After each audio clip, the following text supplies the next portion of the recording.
soft open with a hard start. The Majority Report with Sam Seder. The Majority Report with Sam Seder. A soft open to a hard start. A hard start with a soft center. The Majority Report with Sam Seder. You've interneted to the internet of the internets. The Majority Report with Sam Seder.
Hello, I'm Dr. Charles A. Fisher. Are you a man who is self-conscious in your romantic approaches to women or perhaps other men? Are you embarrassed by your inability to satisfy your lover? I have worked in the clinical male enhancement field for 25 years, and I have never found a more effective product for male enhancement than a Majority Report paid membership. Within hours of signing up as a Majority Report member, you will see demonstrable improvement in breadth and penetration on a wide range of political topics. You will also see a demonstrable improvement in your ability to satisfy internet radio hosts. I guarantee you'll never be embarrassed again by your membership. A Majority Report membership offers no guarantee that you won't be embarrassed by your membership.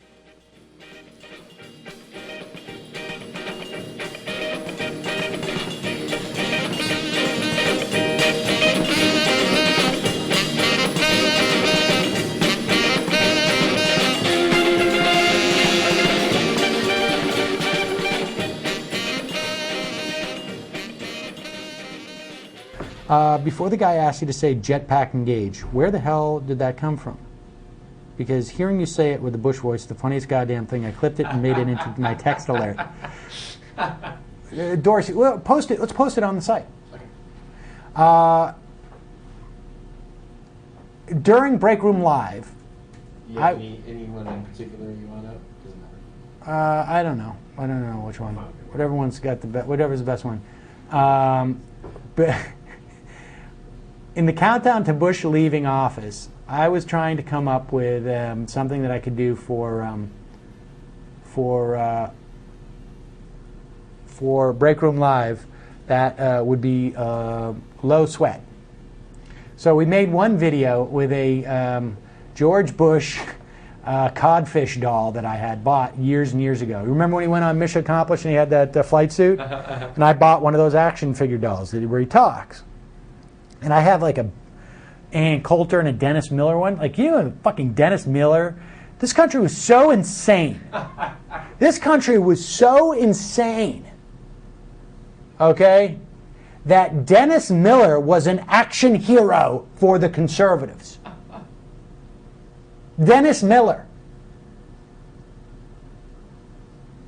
That's how insane it was. Oh, you know, I have actually something that we could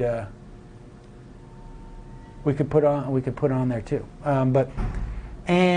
So I took the Bush doll and we built a little set where he's in front of a podium, and we did his countdown, and he would pardon someone every day. Was that the bit? Yeah. Dude, we should get that thing back because we can do it for anything. Selling my book. And at the end of each one, because he was dressed in this flight outfit, he would pretend like he had a jetpack on, and he would just go, jetpack, engage, Then you would fly out of the set.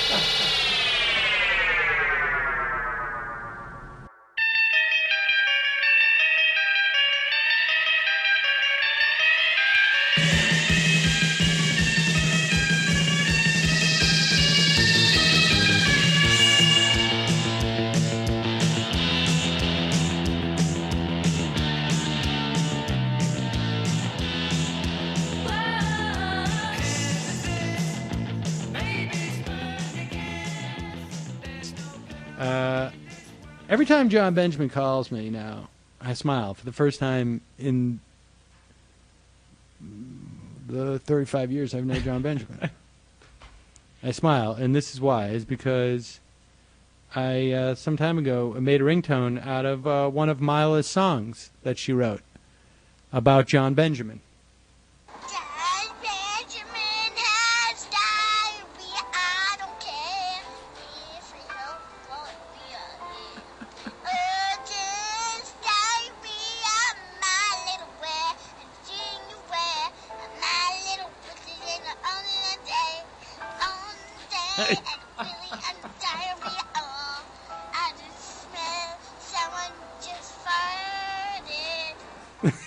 It's a very sweet way to bring it home, isn't it? Someone just farted. In Mila's defense, when she sang and wrote that, she was not 5. She was only 4. She's 4.5. And now she's grown out of that phase completely.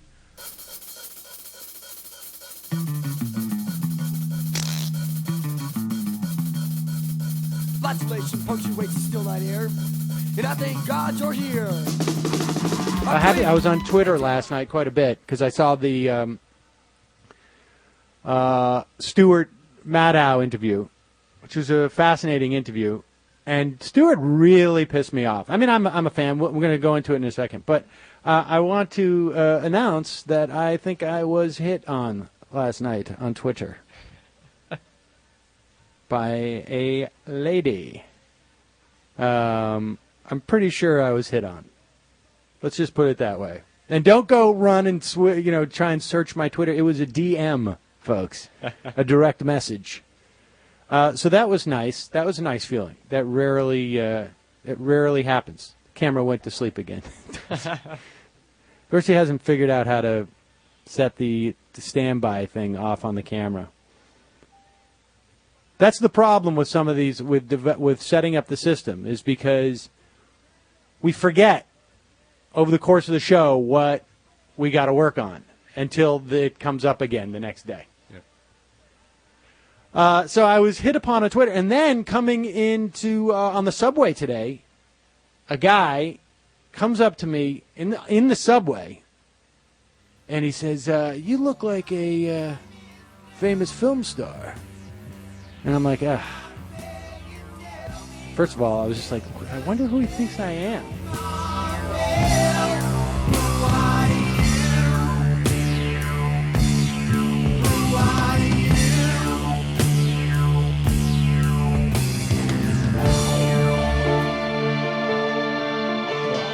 Because usually I get, like, you look like you're on TV because somebody thinks that I'm like some other Jewish guy on TV. And but I'd never gotten the film star thing. And then he goes, like that guy who was on Air America. And I realized he was just messing with me. And he turns out that's the first fan of the new Majority Report that has come up to me on the street. Guy's name is Steve. Big fan of the show. That's so old school. You didn't even do it on Twitter. No, he actually, you're right. Well, he didn't know hopefully he didn't know I was on the train. I mean, I hope it's not a situation where someone's actually stalking me. Like, they saw me staring into someone else's apartment, longingly looking at a video game, wanting my life back. And then they decided to stalk me. And then they gave up the ghost on the train for whatever reason. So it is Casual Friday. Did we ever have a sound for Casual Friday? I don't think so. No, I don't think that was it. The beauty is the one good thing about John Bonaire becoming our he's going to be the squeaker of the house, right?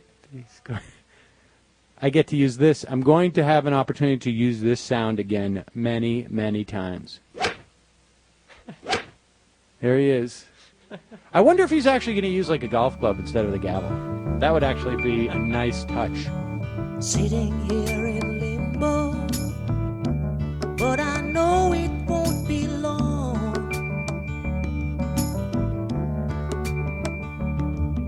Sitting here in limbo, like a bird without a song. Well, they're putting up resistance, but I know that my faith will lead. So let's talk about this Jon Stewart interview last night. Now, I'm of a couple of different minds about this because I just noticed that over the past week I've been talking a lot about Lawrence O'Donnell for whatever reason and Jon Stewart, and I think to a certain extent, there's a little bit of retrenchment here. Obviously, we, not all, but I presume most people listening to this show have been fairly disappointed with the Democrats and Obama over the past couple of years. And which is not to say that there haven't been major accomplishments. There have. But I don't believe that there's been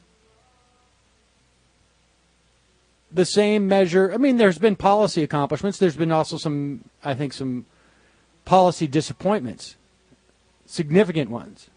But there's clearly been a massive failure of political accomplishments. And I believe a failure in capitalizing on the crisis / opportunity. That's what that isn't there a Chinese proverb, or there's a Chinese character?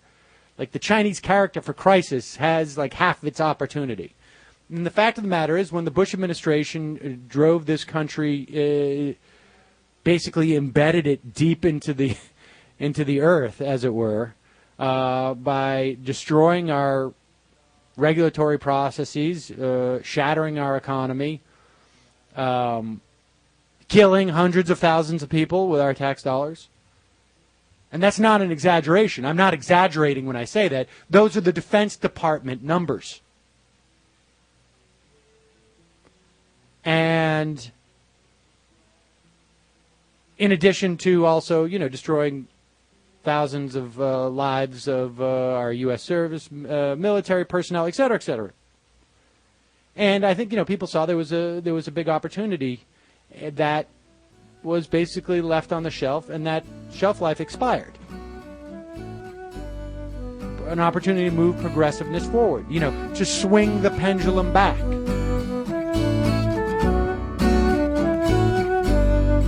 It's gonna take an airplane to get me off the ground. I don't blame anyone who isn't sticking around, 'cause when you stick around,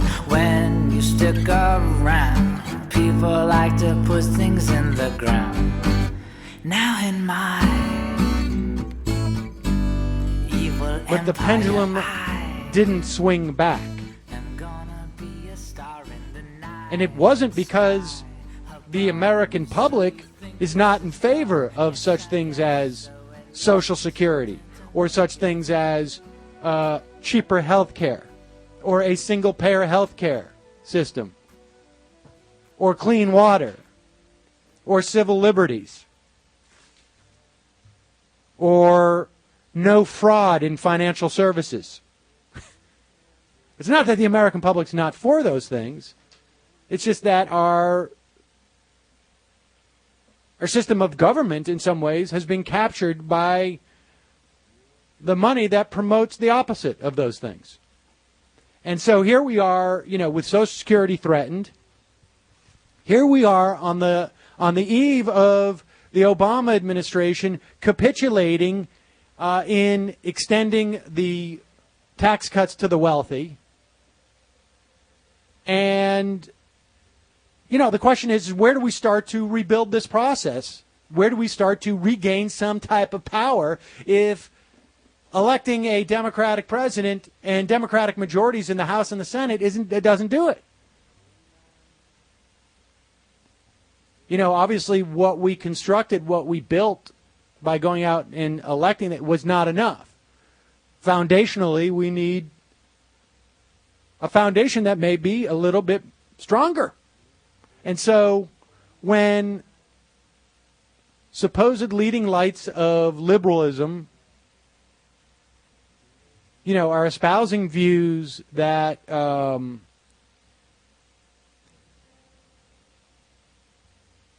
are inconsistent, I think. Well, it's not a question of, I'm not looking for some type of ideological purity, but it's just simply,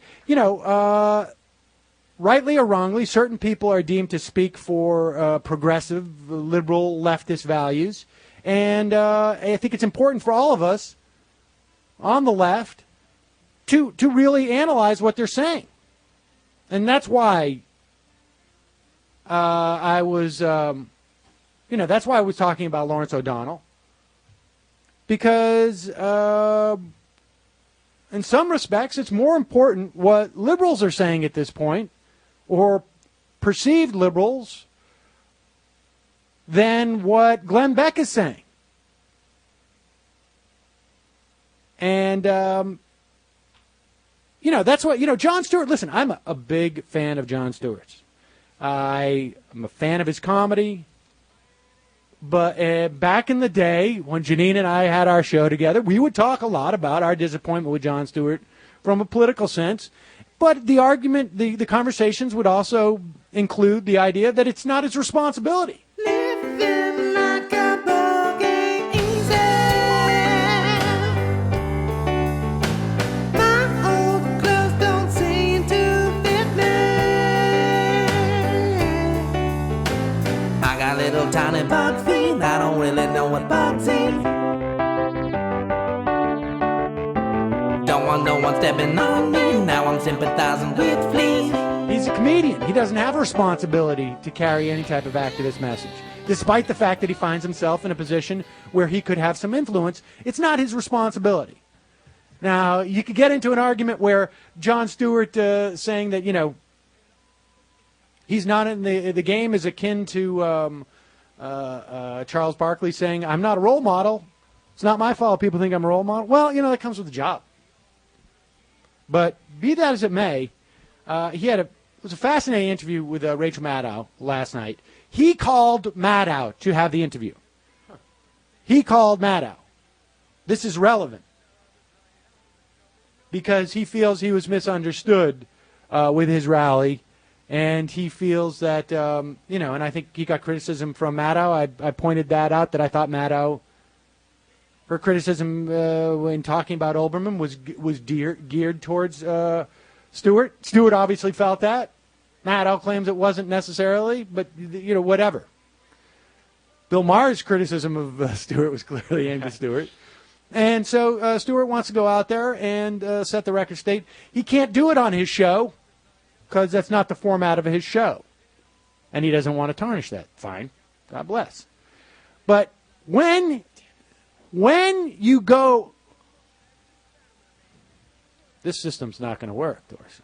It's just distracting.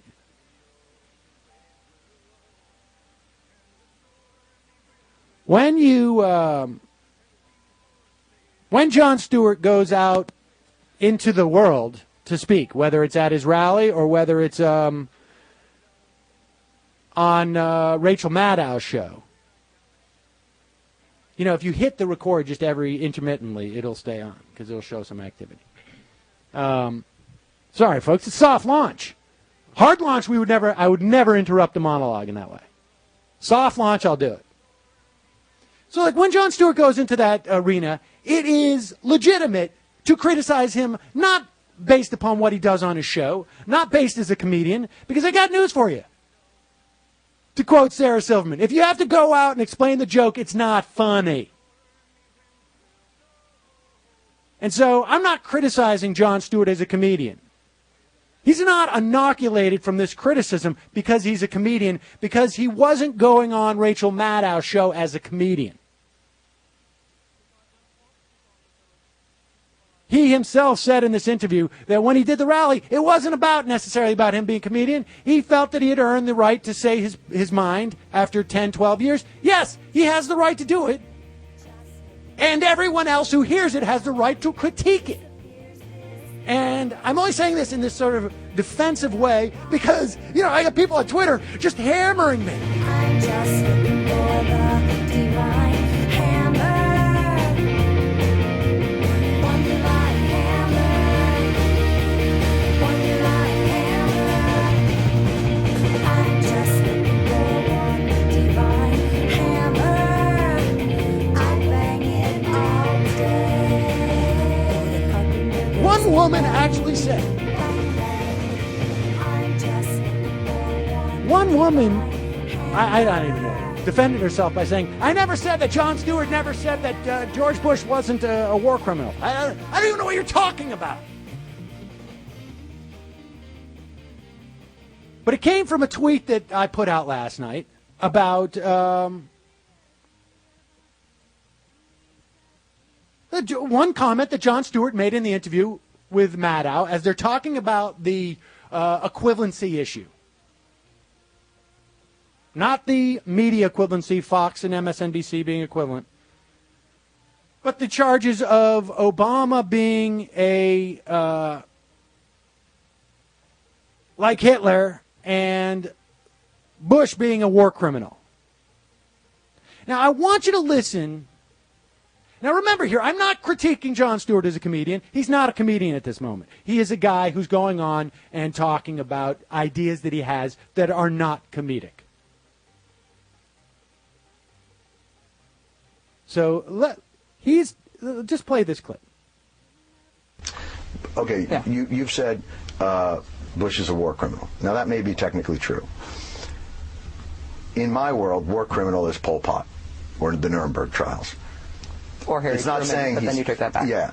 And I did for good reason, because I don't think he was. And I think that, again, we have to define our terms. But I think that's such an incendiary charge that when you put it into conversation as, well, technically he is, that may be right, but it feels like a conversation stopper, not a conversation starter. Okay, now, let's listen to what Stewart's saying here, all right? He doesn't perceive, while he may concede, he doesn't really explicitly say one way or another whether or not he thinks that Bush is technically a war criminal. He sort of says that, and so let's stipulate that he did say that.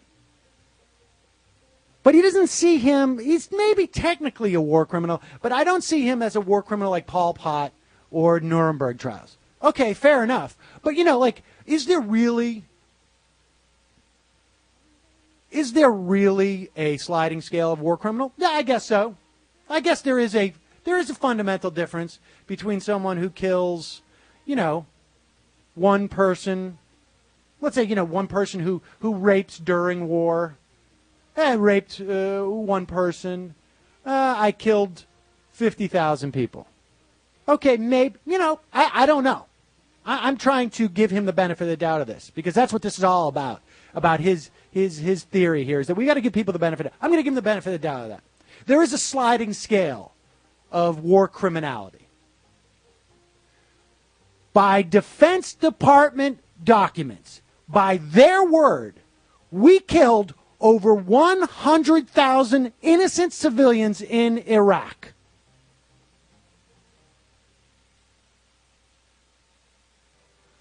It was an illegal invasion of that country based on lies told to the American public. Did George Bush believe there were weapons of mass destruction in there? Maybe. Let me stipulate, yes, he believed it. But he went up there and he said, we know because of evidence we have that they're there. Now, that was a lie because they weren't there.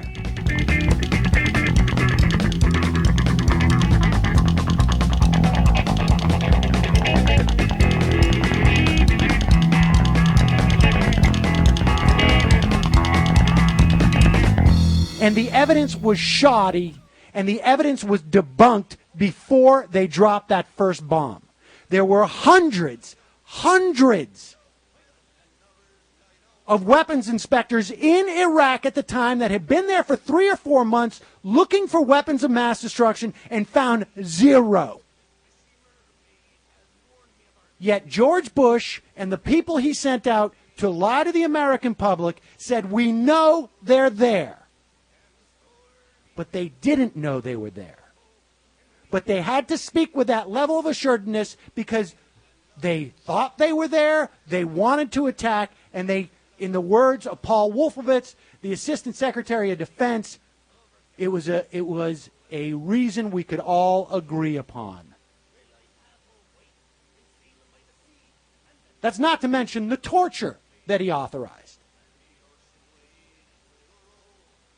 So, from Jon Stewart's perspective, George Bush may not be a war criminal like Pol Pot, but I suspect that perspective would be slightly different if Jon Stewart lived in Iraq and his kids had died because of they were shot at a U.S. checkpoint, they were blown up by a U.S. bomb, whatever it was. I suspect his perspective would be slightly different. And I guarantee you that if Pol Pot was in charge, was the head of a country that produced all of the media in the world and had the opportunity to write the history books, Jon Stewart wouldn't perceive Pol Pot as a war criminal. I suspect that had the Nazis succeeded, there would have been no Nuremberg trials. And we wouldn't have perceived them as a war criminal. Just because you win does not mean you're not a war criminal. And Jon Stewart and I both paid for the deaths of those 100,000 Iraqi civilians with our tax dollars. He bought a couple more because he pays more taxes. But the idea that that's a conversation stopper, I'm sorry. It's awkward when your president is a war criminal. It's awkward when you know that when you wrote that check to the IRS, you're paying for the murder, at the very least, the killing of innocent civilians, premised on a lie. That's awkward. It's uncomfortable. And the idea of raising it, the idea that we shouldn't raise it because it ends the conversation with whom? This is what we're talking about when people say the banality of evil. Right? Yeah. So I'm sorry if it's a conversation stopper, but let's just end it right here. I mean, I really found that offensive. You know, and again, you know, he doesn't want to. He puts himself in that position where he can be criticized for that. And I'm not, you know, this is not a question of saying like, well, it's rude for Code Pink to announce it. It is rude. It is rude. But when someone who has 22 minutes a day on television and interviews people like Wolfowitz, like Richard Pearl, like some of the top officials in the Bush administration, when he has the ability to get 200,000 people at a rally, and he's not Tosh 2.0, and he's not Carrot Top, and it just so happens that his show is about politics, and you're going to call Rachel Maddow and say, I want an interview to explain myself, and you say it's rude, it's a conversation stopper, it's not bringing people together to point out the fact that George Bush is a war criminal, well, I'm sorry. You're living in a bubble, dude. You're living in a bubble. I'm scared to do it, there's too much hesitation.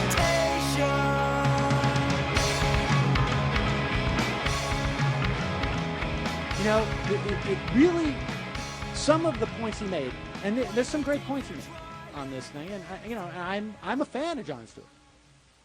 But some of this sounds like arguments he's having with his writers, because the bottom line is that Jon Stewart can't go out and talk to people in the way that we can. Once you hit a certain threshold of fame, it just becomes impossible. I've seen it. I have a lot of friends who became famous enough that they really can't, that their lives are irrevocably altered in some fashion. And so he's having arguments, I think, with his writers, some writers. And he's taking a position and defending it. And that position is that certain areas, if you go past, even if they're true, technically speaking, you just don't say. And I think that's incredibly dangerous. I think that's incredibly dangerous. Because if you don't point out those things that you think are true, and you actually, in some ways, deride people for being so explicit about it, you are all that it takes for evil is for good men to do nothing. Is that not the Robert Kennedy quote? All it takes for evil is for good men to do nothing. And Jon Stewart is certainly a good man, and he's certainly perceived to be left-leaning, and his brand is sanity, right? Rationality. Are you too rational to really call out someone for being a war criminal if they're only technically a war criminal? War criminal is a pretty technical term. And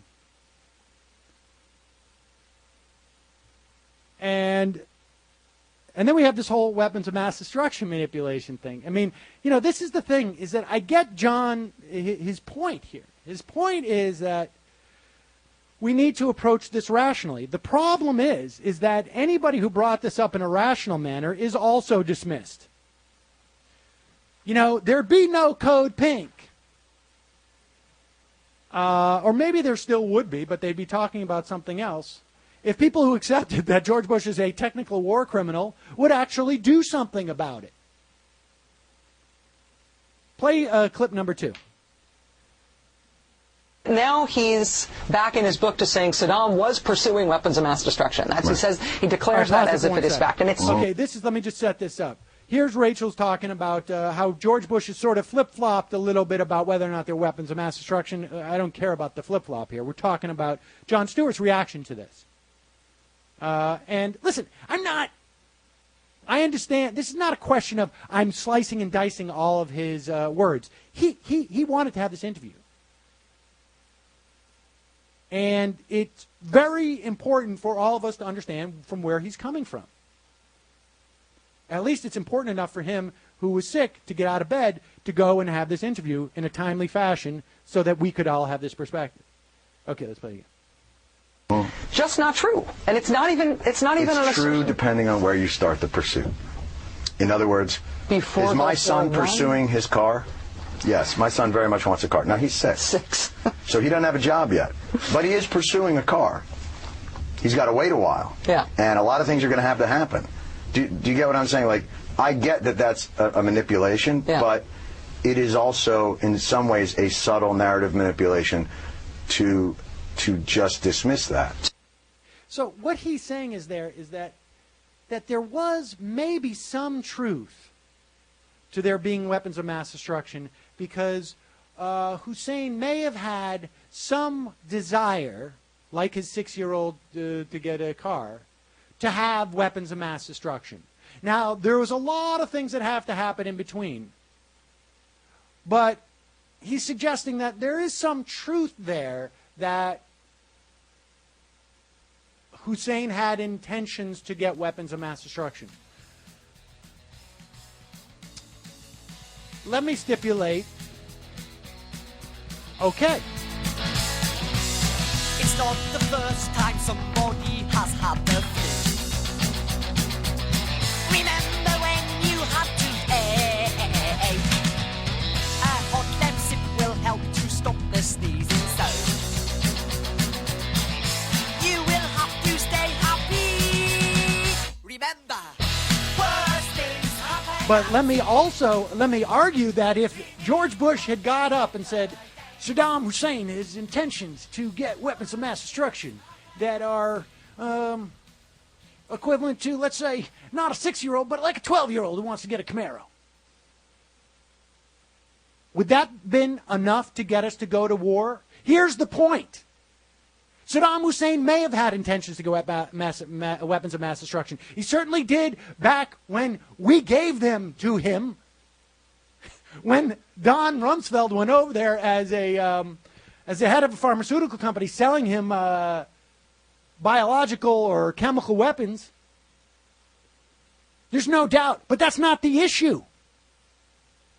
The issue is, does it rise to the point that we need to intervene militarily to kill Saddam Hussein and take out 100,000 Iraqi civilians? Let me suggest to Jon Stewart that if we are worried about a 6-year-old who wants a car, there's a lot of things we can do other than going in and, gauzing up his hands so he can't use the keys. That's the point.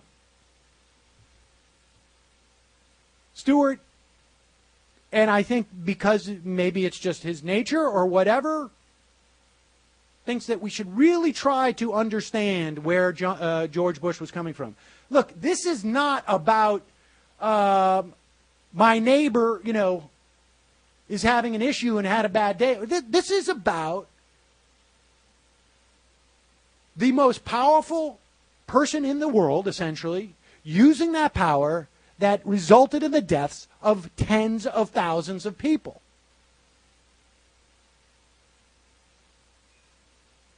It may be hard to accept, but that's just the reality of it. That's more real than anything else you're talking about. That's the only real reality in this entire conversation. We can parse whether or not George Bush really believed it. It doesn't matter. If anything, to say that George Bush really believed this, it makes it more incumbent upon people like Jon Stewart to, if not dissent,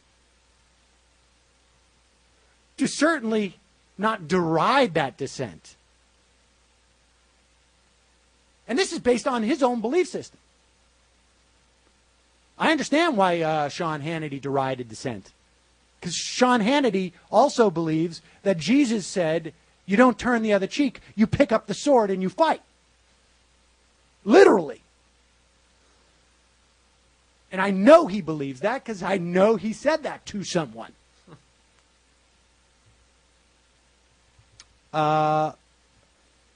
Here's more on Bush's stance on torture, where Stewart is sort of deriding the demonization of Bush over torture.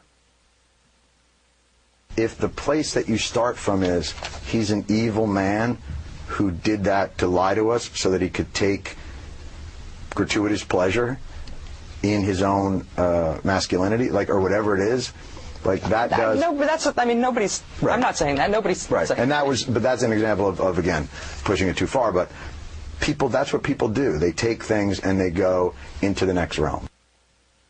Now, you see, I'm sorry. I know this sounds nitpicky, but he's saying that the reason why people attack George Bush, they start with he's an evil man and he wants to torture because he's sadistic.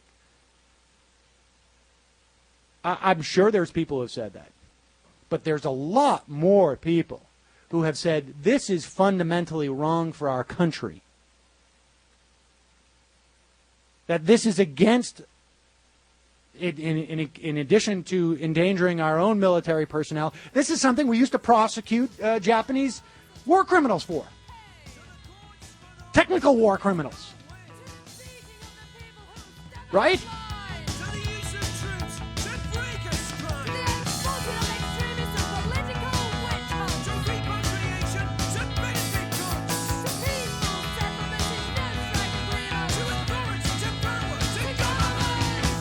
not a question. I mean, George Bush may be a sadistic nut job. And people may say that, but that's not the argument. That's the way to get people to listen to the argument when everyone else says, look, I mean, is Jon Stewart implying here that if nobody had called George Bush evil and said that he did this for sadistic reasons, we'd have a lot more action happening with torture? Or is it just like, it would be much more comfortable not to have people say that about George Bush? I mean, really, what are the implications that people said that? It drives people apart? Well, how about this driving people apart? The fact that we tortured people, it's against federal law, it's against international law, and there's no accounting for it. Yeah, but there are people who are saying that George Bush was, you know, an evil man for doing it. Who gives a shit? Who gives a shit? I don't care if people are saying that George Bush was Santa Claus, and he did. How does that in any way change the fact that we sanction torture?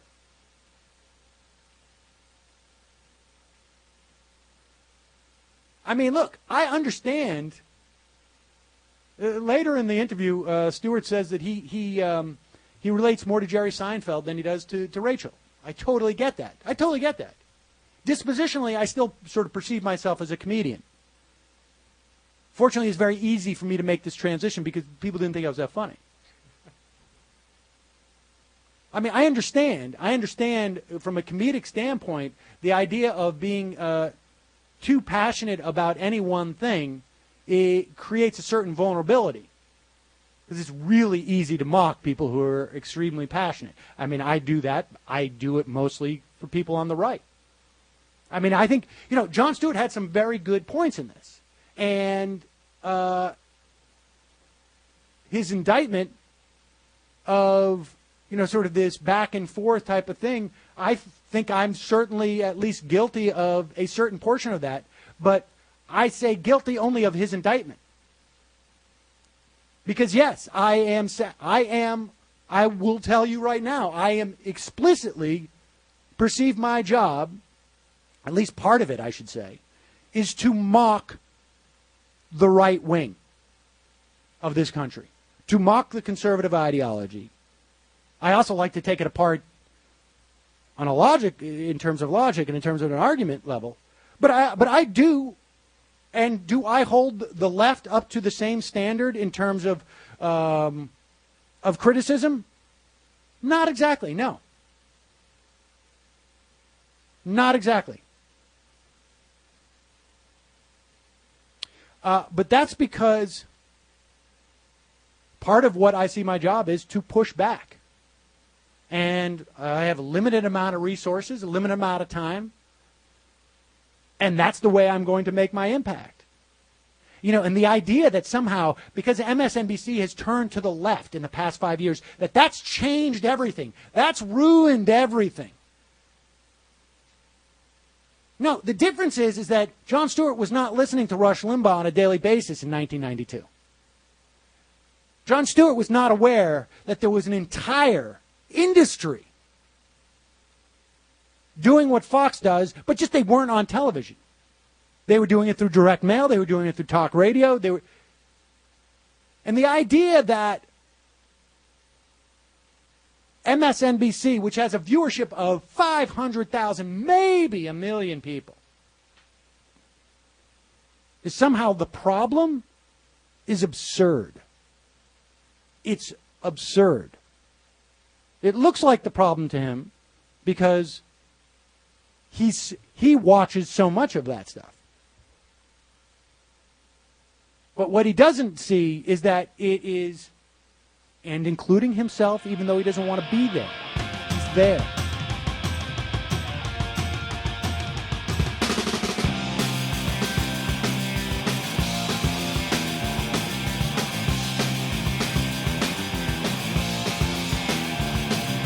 Looking back upon my life and the places that I've been, that these memes resonate. They become less focused, like ripples And they ripple out from this cable television world. And what Stewart either doesn't comprehend or fails to comprehend or doesn't want to accept, which I can appreciate, is that it's not how many people who are listening to him or how many minutes a day he's on the air. It's who is listening to him. He is shaping. He is working the refs, to use an Eric Alterman term. He is affecting the perspective that these people who project outward the news, he is affecting their perspective and their mindset. And that doesn't have implications just for the people who watch Chris Matthews or Sean Hannity. That has implications for people 3 times removed from seeing that broadcast. Because that's the way that ideas simply happen in the world.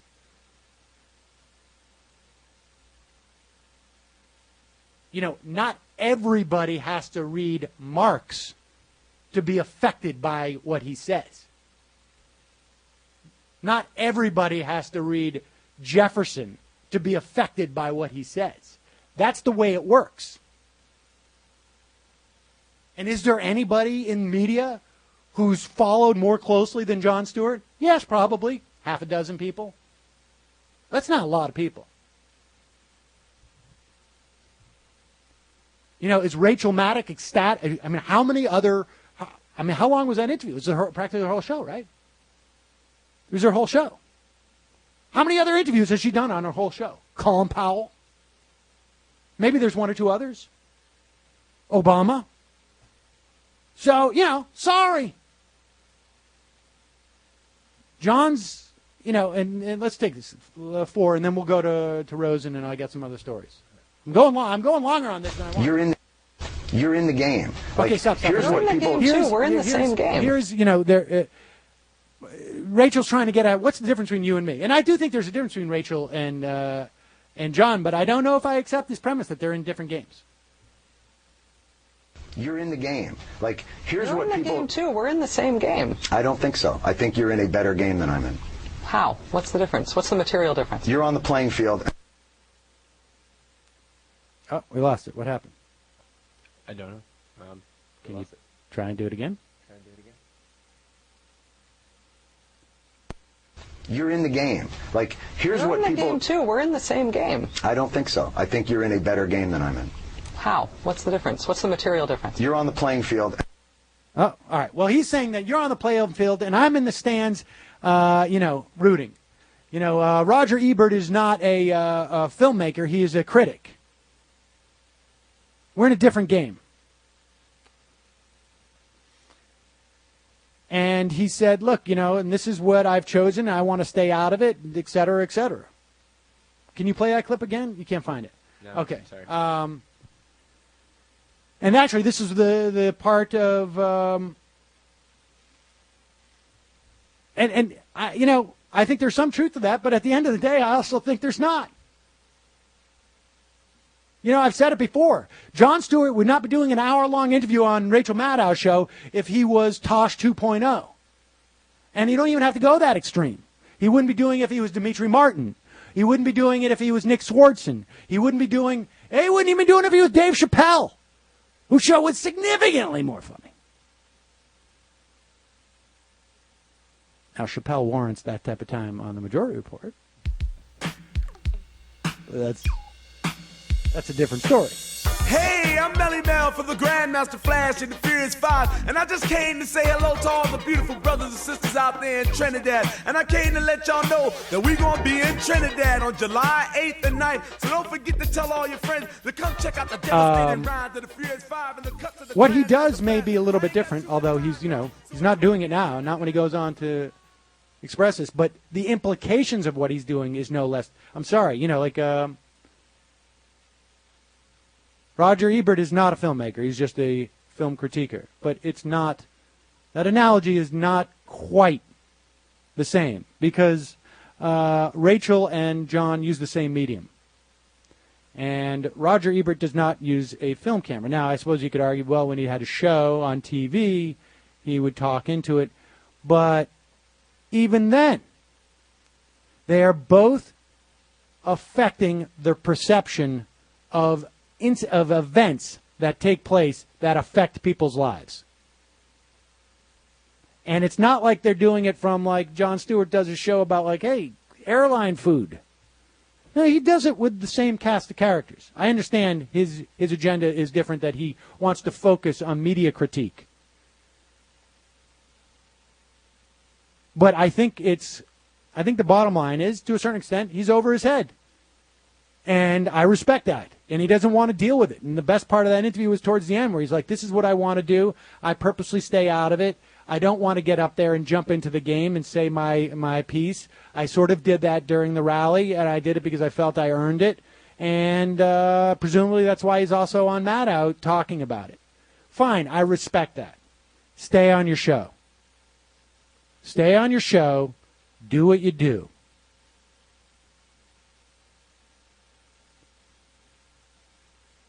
Stay on your show. And don't go out of that realm. Because when you do,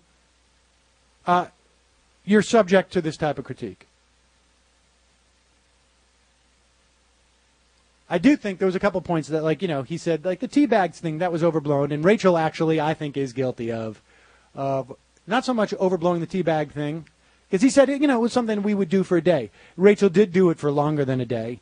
And here's the real problem, and this is the problem that Stewart didn't say to Rachel, and I would agree with this. Not funny. It was not funny. It was funny for a day.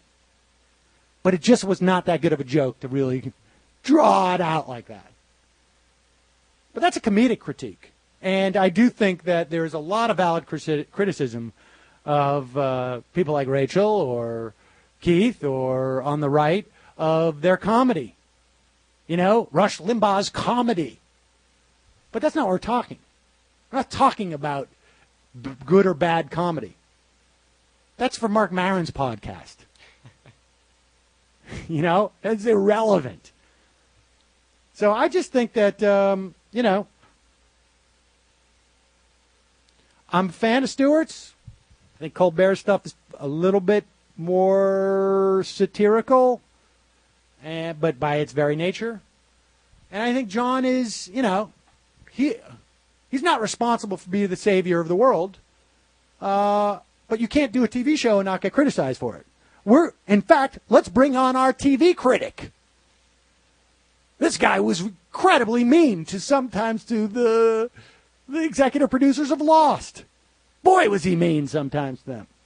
And it's one thing to criticize the TV show, but then if you go on for these interviews or have a rally, you're going to be critiqued on a more political ground. Bottom line.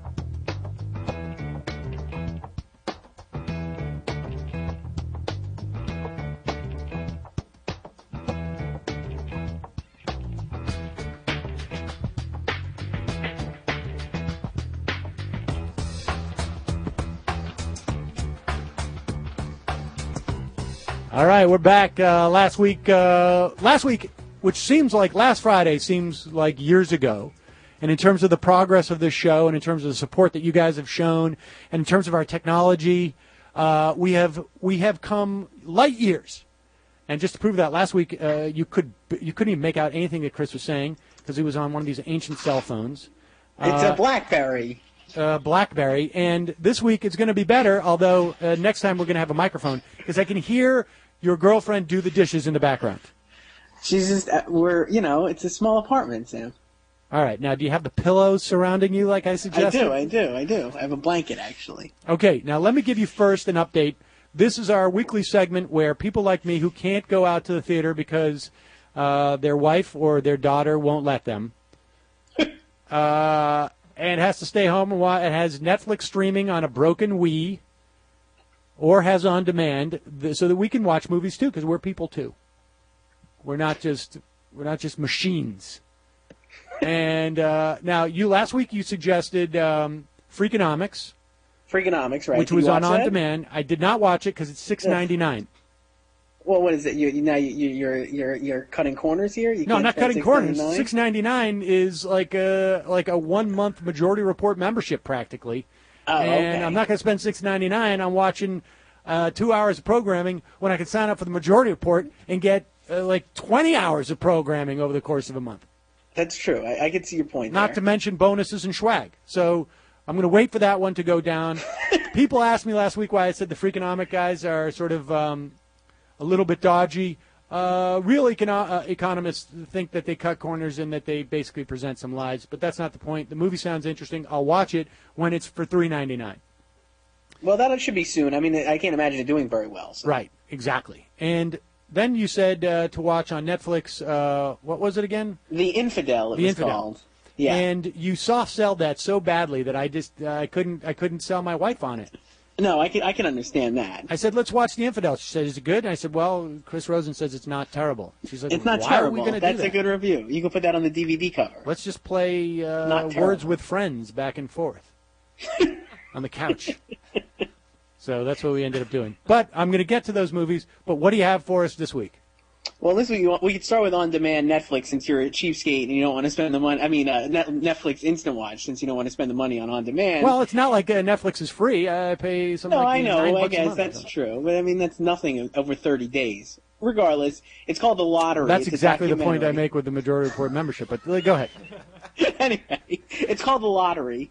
It's a documentary. It was just put on the short list of potential Oscar-nominated documentaries that could happen later in 2011 when they announced the nominees. So it might be one of those ones that you'll be like, oh, look at that. You can tell your friends, I saw this, 3 months ago on Netflix. The Lottery.